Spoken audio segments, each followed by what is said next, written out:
Gladiator battles with hard-drinking women and jolly green best friends. Guys, we've got new plot details for Thor Ragnarok. This is ScreenJunkies News.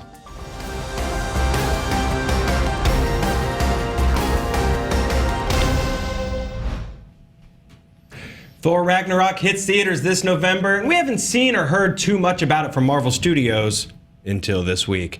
Yesterday, we got our first look at some of the characters, and today, thanks to EW, we're getting some brand new plot details that we've long speculated on, but now are officially confirmed. Now, it goes without saying that if you don't want the entire plot of Thor ruined, consider this your spoiler alert. Go do something, make some oatmeal, start a new hobby. But if you're on board, here we go. At the end of Age of Ultron, Thor took off to figure out who was manipulating the Avengers, and here's that Loki has been impersonating their father, Odin, which is sort of a jerk move.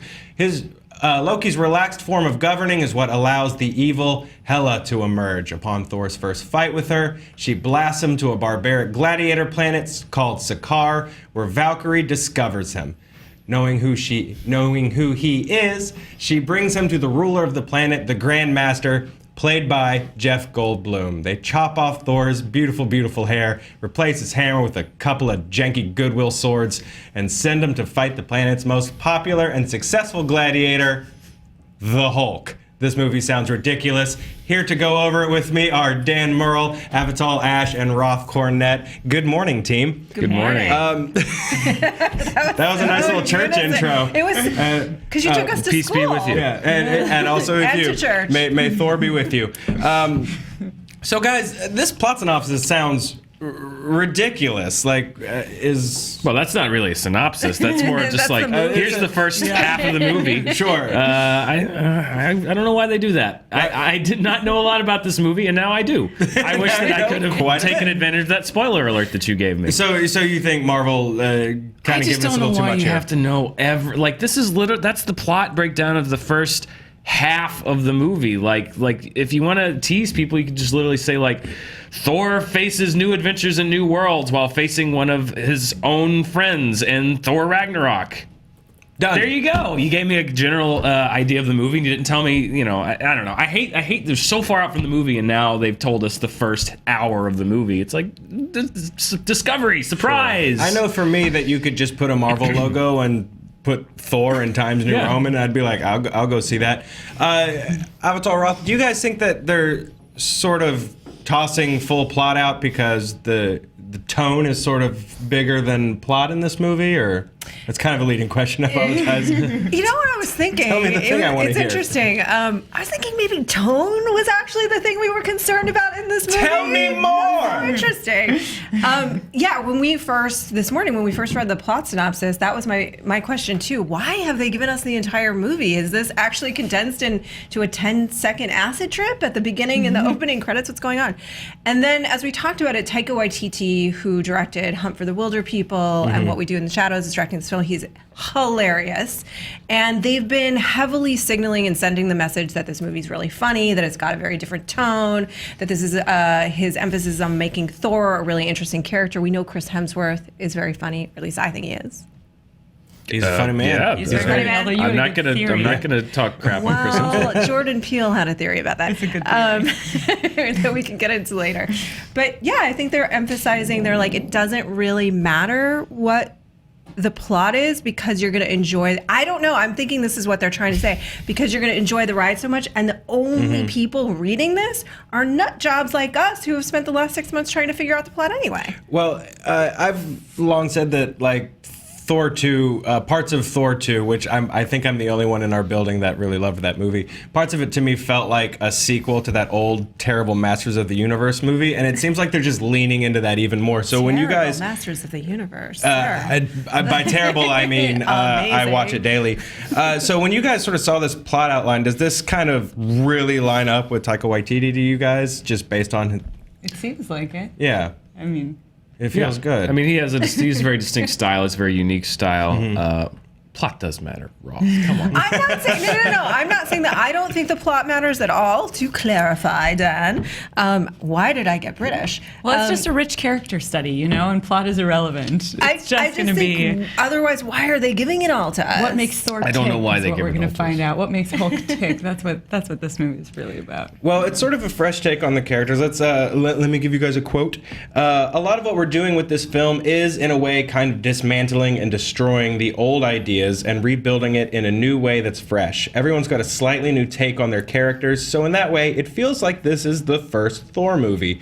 So, I mean, this is a really big tone shift for not just the Thor franchise, but MCU overall almost.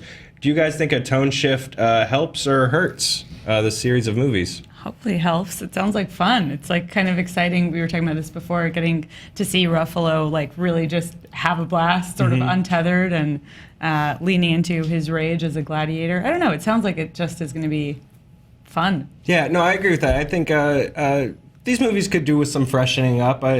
There's definitely a Marvel movie standard formula, and I think if they give us some opportunities to deviate from that, I think that can't do anything but help. Yeah, that's what they need. They need these things to become their own movies. They need these things to become their own thing, and not just here's the cookie cutter. We're going to put a different superhero into it this time, and that worked for a while. I don't think it's going to work for much longer. So I've said from the beginning, if I had to pick one of the Marvel movies coming out this year, I would pick Thor, this one, because it does look so unique, and because Taika Waititi does have such a distinctive voice, and that's really what I'm looking for at this point. I just wonder too. I do think it's interesting that they gave so much away, and we did spend a lot of time trying to figure out what is the move here, because Marvel and Disney are incredible marketers, and I just have to imagine that they give us, the press, pieces of information because that's what they want us to signal back. That's just the truth. They want us to make an interpretation, and it doesn't always work out that way. We make our own interpretation, but they want us to signal to signal something back, right? And I think what they want us to signal back is that it's the tone. It's going to be fun. This is going to be a different kind of Marvel movie. This is glam rock crazy. Jeff Goldblum. Can we talk about Jeff Goldblum? Yeah, let's let's get into our characters. I will turn this car around, Rolf. But let's talk about our new characters. We got our first description of Valkyrie, who's played by Tessa Thompson. She's a hard-drinking warrior hiding out on Sakaar. They make a note. Chris Hemsworth has said that Thor is a bit of a fanboy for Valkyrie, who's this like sort of elite female warrior. Let's talk. That's a big sort of change for him, because the Warriors 3 and Sif are badass, but Thor is still very much the. He's the alpha. Yeah, he's still. He's alpha. definitely the alpha. The Warriors 3, I feel like, have been kind of sidelined a little bit, particularly Lady Sif. They were really setting some stuff up for her, and I feel like, I guess, she's out of the picture. She's doing Tattoo Show now. I guess they're punishing busy. her for appearing on Agents of S.H.I.E.L.D. back in season 1. I don't know. But that show did not know what it was. For me, the Asgard story has never really held that much appeal as far as like the politics of it. Is like, you need that to set Thor up, but I'm glad that they're kind of removing this movie from that, because I feel like we've said everything we need to say. We've already had the Odin's asleep and Odin's thing, and now we had the Loki, and I'm glad that this is not going to be another Asgard movie, that we're moving it away from that. Well, so, we've known Tessa Thompson is going to be a part of this for a long time. We've known she's going to play Valkyrie, but now that we've seen images of her, and now that we sort of, based on this plot outline, know how she fits in, how does that line up with Tessa Thompson being involved in this project? Is that cool, or is it super cool? Super cool or cool, Avital? Somewhere in between. Let's take a vote. Tessa Thompson, and I don't know if you guys are, I'm sure you're familiar, you saw Creed. She was also in Veronica Mars, if you happen to be a fan of that series, and Cheers. She was amazing in it. She was in Westworld most recently, as a real corporate killer. So I don't know. I think she's a great actress, so I think her inclusion in anything is exciting. I know that there some people get very attached to the original depictions of characters. I don't know how you guys feel about that. Of Valkyrie? Yeah. I mean, in the comics, she's kind of Lady Thor. There's actually a couple of female Asgardians in the comics that are Lady Thors, like Sif and Valkyrie, and Thor Girl, who is literally a girl Thor. So, I'm excited to see what she sort of brings to this. And, a lot of these, the fun of some of these... straight man? Do what? Do you think she's the straight man to Chris Hemsworth? I think so. Yeah. Actually, because they've talked about how this is, going to be a very funny Thor and a very funny performance from Chris Hemsworth. And yeah, I think he definitely sort of needs a straight man, and she could definitely be it. Then we also have Mark Ruffalo on board. He's described this new Hulk as sort of more of a character than just the Green Rage Machine you've seen in the Avengers movie. He's got a swagger. He's kind of like a god. This sounds super fun. Yeah, this is a lot of explaining they've got to do because Sure. I guess we know now how Thor gets there, but they have to fill in these gaps also with the Hulk. How did he? The last time we saw him, he was in a Quinjet on Earth, ostensibly. Although they said that it had crashed, so maybe he wasn't. But there's a lot of background plot that they're going to have to fill in, which for me it usually sets off a bit of an alert bell because when you get too convoluted, sometimes it's too many movies, like Age of Ultron. Many moving pieces, too much exposition. Real quick, Morgan Freeman narration. There you go. Totally Perfect. fixed. Bruce Banner. But I like the idea of... Yondu picked him up. Yeah, Yondu. He hitched a ride on the Milano. I like the idea of the Hulk also evolving because, the Hulk is Hulk smash. We've seen Hulk smash. Hulk has smashed a lot, and he's smashed well. But the character of the Hulk is one that's evolved through the comics. He gets smarter. He gets more human. He and Bruce Banner begin to merge more. So I like the idea of this movie taking an incremental step towards the Hulk being not just this green plot monster that can go smash whatever you need him to, but an actual character, because they've never been able to do that with the Hulk. And Mark Ruffalo is such the perfect actor to do God. that, right? And I think he talked about that last year about them becoming more and more merged as the next. I think this was even actually before they announced that he was going to be in Thor Ragnarok, that he was saying the next time we saw him, they were going to be more merged. Yeah. And imagine if he's in this position where he's been, this is what I was saying before, like a bull in a china shop, except that the china were the people that he likes and cares about, and he could easily break them. And now he's in this place where it's so much more safe for him to just be himself. Yeah, not just safe, but celebrated. That seems super fun. Like that, we've seen Ruffalo be sort of sad Banner, and we've seen him have a little fun. Now he gets to be like weird, sexy Mick Jagger rockstar Banner. And Ruffalo's such a good guy to do that. And then speaking of weird, sexy rockstar people, Jeff Goldblum is the Grandmaster. He is described as, God, I still can't get over that picture. Also, I'm sorry, but that's my Doctor Strange. I know, right? There. That picture is my Doctor Strange movie. Yes. Jeff Goldblum, he's described as charming but nefarious, which... That's Jeff Goldblum. That's Jeff Goldblum. Yeah. That's Jeff Goldblum. So, does he know he's in a movie? Probably not. Yeah, he's just... They brought cameras to his house. They told me to be here. I stood where they told me to stand. Somebody put this stripe on my chin. It's fine. I'm on my third martini. I hope he does the full Jurassic Park speech. I hope when he talks about the movie, he says, "I'm doing a Marvel," and just leaves it at that. He's not sure which.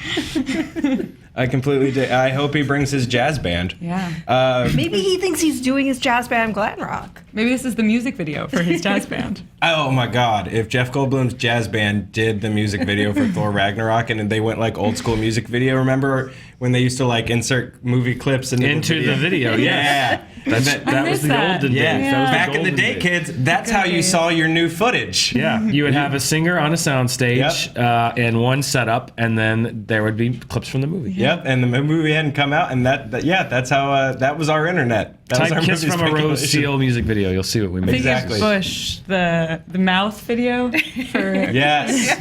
Or All for One from the Three Oh my God, Musketeers. yes. I love that movie. That's one of my favorites. Oh, man. We're not going to talk about Thor anymore. Now we're just going to talk about Three Musketeers. This a buddy comedy is what I feel like is going to happen. It's just going to be the two of them like palling around, just to get clear. Yeah, Yes, and, you're right. and they've talked about they've sort of said that this is like Gladiator meets 48 Hours in a way with sure, I mean, right? I don't know what that means. Here's two things. Yeah, here's two things. I don't, but I also didn't know what weird vampire mockumentary meant until I saw What We Do in the Shadows. That's true. and Which is a it's great movie. fantastic. If you guys haven't seen it, make sure you do. So I am going to ask you guys the Jordan Peele question, because I think Chris Hemsworth is legitimately funny, but he was in here for an interview the other day, and before we shot that, we were just chatting, and I don't know how Chris Hemsworth being funny or not came up, but it did, and he postulated that he's not actually really funny, and I was like, so is it just that he's so good looking that we get physically uncomfortable and laugh? Because I do find myself laughing at him. I think he's his timing in Ghostbusters was legitimately Yeah. really good, I thought. And he was in another movie, the Vacation remake. Do you guys remember that? That was so terrible, but he was actually really funny in it. Like, I know that's how I get my laughs, but like I feel like sequel, whatever. Hemsworth is like a pretty genuinely funny guy. I think he's a funny dude. Vacation was not a remake, by the way. It was a sequel. Yeah. Oh, is it? Well, yeah. Regardless of the stats of Vacation, Chris Hemsworth doesn't make me physically uncomfortable. I would giggle don't around think, him. I would yeah. just Oh, of not course. stop giggling. You wouldn't giggle? Who yeah, would I you think giggle you'd around? giggle. I don't know. I'm not much of a giggler. He That's looks like fair. a god. He actually looks like a god. Yeah, he does. have to laugh around that. And he's a funny dude. And even without the hair, he's a good-looking, funny, god-looking guy. Agreed. So, guys, the EW article promises that, I mean, this is kind of no news. Thor Ragnarok will also help set up Marvel's Avengers: The Infinity War, which What? at this point, if a Marvel movie didn't slowly build to an Infinity War movie, somehow I'd be shocked. Let's jump in. What do you guys think that means? How do you guys think it could set up? I would much rather this be the Pineapple Express of Loki and Hulk than a setup movie for Avengers 3: Infinity War. That's what again, when I hear setup, the little Metal Gear Solid goes over my head, because then I'm like, wait a minute, how much of this is going to be the movie and how much of this is going to be like, all right, we're going to get everybody here, we got to get this person here, But Taika did promise that it would stand on its own. He did. What that's worth. Which He so did, fingers but crossed. this also says that it's not.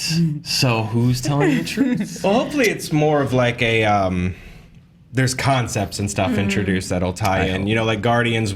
The Guardians tying in was, sure, there was an Infinity Stone, but also here's space, Right. And here's alien. This is more space. Yeah, hopefully this kind of leans into that a little more. Yeah. I think it's characters too. I'm going to retract a piece of speculation I made previously about this film, which was that there would be big consequences and Ragnarok is the end of the world. Thor's going to die, and because that does not seem to fit our fun glam rock tone. No. But I will say that Hela, this is the tie-in that I think is probably there, and weigh in, that she is the goddess of death. She is the death that in this version of the story, Thanos falls in love with, and that's the tie-in to Infinity War, is that we're meeting death in this movie. And by the way, just from that picture, I am completely enamored of her, and I would also Same. kill universes. Would you not? That's fair. Yeah. That's Yeah. completely fair. We need to check in with social. I'm so sorry, Victor. I was supposed to introduce you at the beginning of the show. You've just all right. been sitting lonely in a corner. Just I floating apologize. We asked the internet at the beginning of the show, how do you Yeah. guys think that Thor Ragnarok's going to connect to Infinity War? The people think that Hela is death. They think that she's going to be switched out, that Thanos will fall in love with her. Unknown how Jeff Goldblum's jazz band will be implemented. You can just hope at this point. It's fair. Yeah. And I was able to confirm that I believe you are the only person in this building that liked Thor 2, The Dark World. Oh, yeah. Good. I didn't hate it. I'll take For Dan what as that counts. Dan as an uneasy ally. Yeah. I didn't hate it. Yeah, it's looking like most people think that she's going to be death. A couple people think, Devin Coulson believes that, well, with the Tesseract, aka Space Stone on Asgard, methinks Thanos will rain destruction upon Asgard. A nice use of methinks, Devin. Yes. Methinks. I think her being death is great. Marvel, they've got a villain problem. They ace everybody, or they throw them in a portal, or they're just generally forgettable. And her as Hela, that's a cool. Or there's some combination sometimes. Yeah, they get aced while being thrown into a portal and being lame. Yeah. I mean, her as Hela, that's a cool villain to have to throw all your A-listers at. Yeah, you want a big name for that role, right? Like Yeah. you want a heavy, and she also is just such a good actress, Who's the last woman that we can think of that played Death? No, Jessica. Forget it. It's just a me thing. It's Jessica Lange. It's all that jazz. wow. Jessica Lange. In Chicago? She was not in Jazz? Chicago. No, What did I'm she play confused. Death I don't in? know where you want me to go. What did she play Death in? all that jazz. All that jazz. Oh, the movie, all that Okay. jazz. Forget it. I'm just gonna. This is going nowhere. My producer is back there. See, you feel me, Justin, on this movie, and you feel the analogy between that and the storyline in the Marvel comic books. Because if you go watch the film, you will see the analogy. And in this case, Bob Fosse is a big purple monster. Nice. I like it. I do like too. it a lot. I do too. I'm a Fosse fan. Guys, just to close out, you know what? We'll start with Victor because I stole his screen time earlier. Guys, what this. actors are you most excited for in this movie? Tessa Thompson. I really didn't know too much about her until like Westworld, and she's only in a couple episodes of Westworld, and I was like, oh my god, she's a badass. Like, she goes from just being this woman who just appears to talk to like one of the writers of the park, and then just kind of like becomes this like huge manipulator, and I'm excited to see her. Same with Kate Blanchett, and I love Mark Ruffalo. Very cool. Very cool. Thanks, man. Dan? Goldblum. Yeah. I'm excited to see Jeff Goldblum in any movie because it doesn't matter what the character he's playing, he's always doing something interesting to watch. It doesn't matter if he's on Portlandia doing sofa commercials or if he's even Independence Day Resurgence. He was one of the only interesting things about that movie because he was just doing whatever comes into his head. So I'm always interested to see Jeff Goldblum do anything. Plus, he brings the soundtrack gravitas now. Yeah. Avi? I mean, Tessa Thompson, Goldblum, for sure, always interesting. Kate Blanchett looks incredible and is always incredible, but it's primarily Ruffalo. Like, there's nobody, I feel like he's so perfectly cast as the Hulk because he has this intrinsic sort of like masculinity and strength and then this like gooey softness that you just want to like hold him. Absolutely. Absolutely. Roth, who do you want to hold? You always. Aw. I want to hold Thor. I hope this movie. You know, Taika Waititi has said that this movie he really hopes can bring Thor forward as the most interesting character in the story, which arguably hasn't happened in his movies previously. So I hope it does, and I hope that Thor's great in Thor. Right on. I got to go with Ruffalo.